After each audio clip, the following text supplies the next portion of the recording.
L'ADIR, avec le soutien de l'Europe et de la région Réunion, vous présente les nouveaux défis. Bonjour les filles. Bonjour. Ça va? Ça va. Tout se passe bien aujourd'hui? Oui. Bon. Alors c'est avancé là? Ça avance bien? Ça avance bien. Bon. On est dans les temps? On est dans les temps. Bon, ben c'est bien alors. Huguette Rivière gère la production et le conditionnement dans cette entreprise agroalimentaire. Embauchée en 2017, elle a pu monter en compétences et est maintenant responsable d'équipe depuis 2 ans. Ils cherchaient un second chef d'équipe pour les 3 ateliers. Donc j'ai postulé et comme je connaissais déjà la ligne, comme je travaillais déjà sur la ligne, je connaissais l'équipe, le personnel et tout, j'étais prise, voilà. J'aime ce que je fais, donc je connais bien mon équipe, je sais leurs attentes, je sais chaque atelier ce qu'ils attendent, comment ça fonctionne, donc c'était plus facile pour moi. Dans notre atelier, il y a autant de femmes que d'hommes, donc il y a une bonne équipe, une belle entente. De nos jours, hommes, femmes, il faut qu'ils soient sur le même piédestal. Hein. Les femmes peuvent tout faire. Hein. On voit de toute façon dans les métiers, soi-disant hommes, il y a énormément de femmes. À un autre poste à responsabilité, il y a Manuela Robert. Manuela, je voulais voir avec toi. Oui. Si je veux une horloge, il faut que je vois avec qui? Avec Yvan. Avec Yvan? C'est Yvan. D'accord. Parce que Fabien, il n'a pas dans son atelier.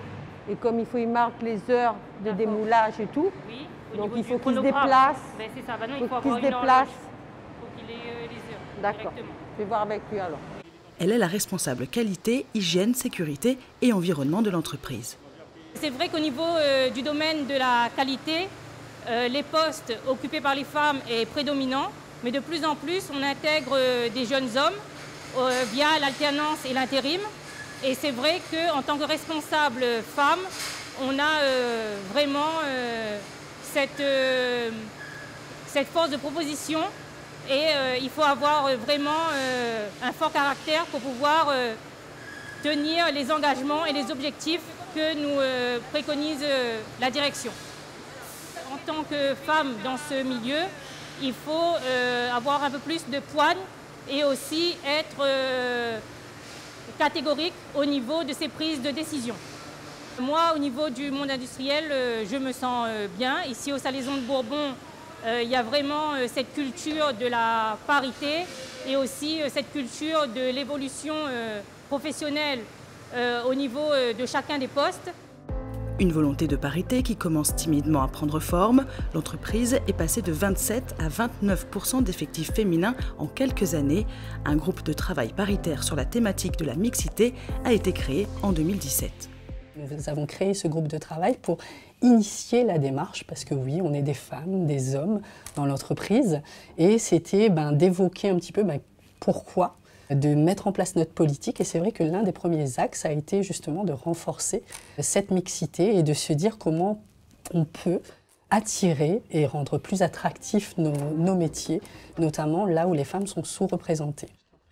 L'analyse un peu plus fine montre que, voilà, en fonction des services, voilà, on va avoir des ateliers, des secteurs où nous n'avons pas du tout de femmes. Par contre, des services comme le service commercial, télévente, administration des ventes, ou même le service QHSE dans l'entreprise est constitué majoritairement de femmes. Donc le constat pour nous, c'est que dans toutes les catégories socio-professionnelles, il y a des femmes au sein des Salaisons de Bourbon, donc c'est déjà un point positif, donc autant chez les ouvrières de production, sur les techniciens agents de maîtrise, et aussi des membres de l'encadrement. Ça s'améliore, mais c'est vrai qu'il reste quand même quelques freins non négligeables. Notamment, nous avons des ateliers qui sont en horaire décalé, avec des travails de nuit. C'est un constat que ce type d'horaire et ce type d'organisation n'attire pas les femmes. Nous n'avons pas de femmes sur ces créneaux et sur ces postes-là. À la tête de l'entreprise, une femme, Virginie Goreau, en poste depuis 5 ans, mais dans la filière depuis plus de 20 ans. Elle a vu une certaine évolution dans la féminisation des postes à responsabilité.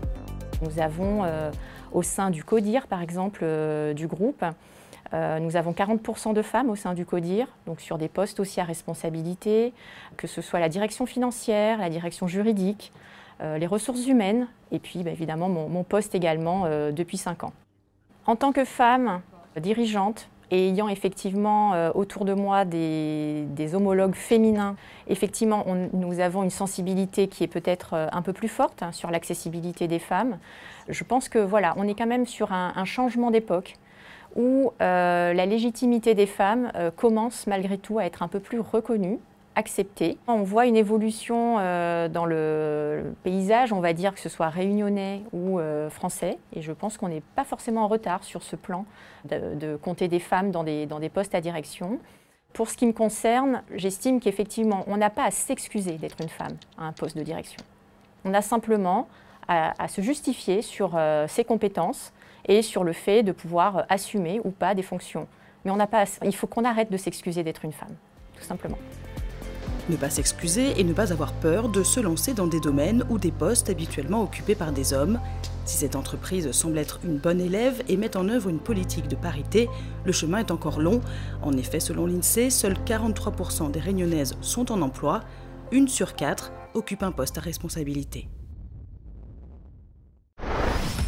L'ADIR, avec le soutien de l'Europe et de la région Réunion, vous a présenté les nouveaux défis.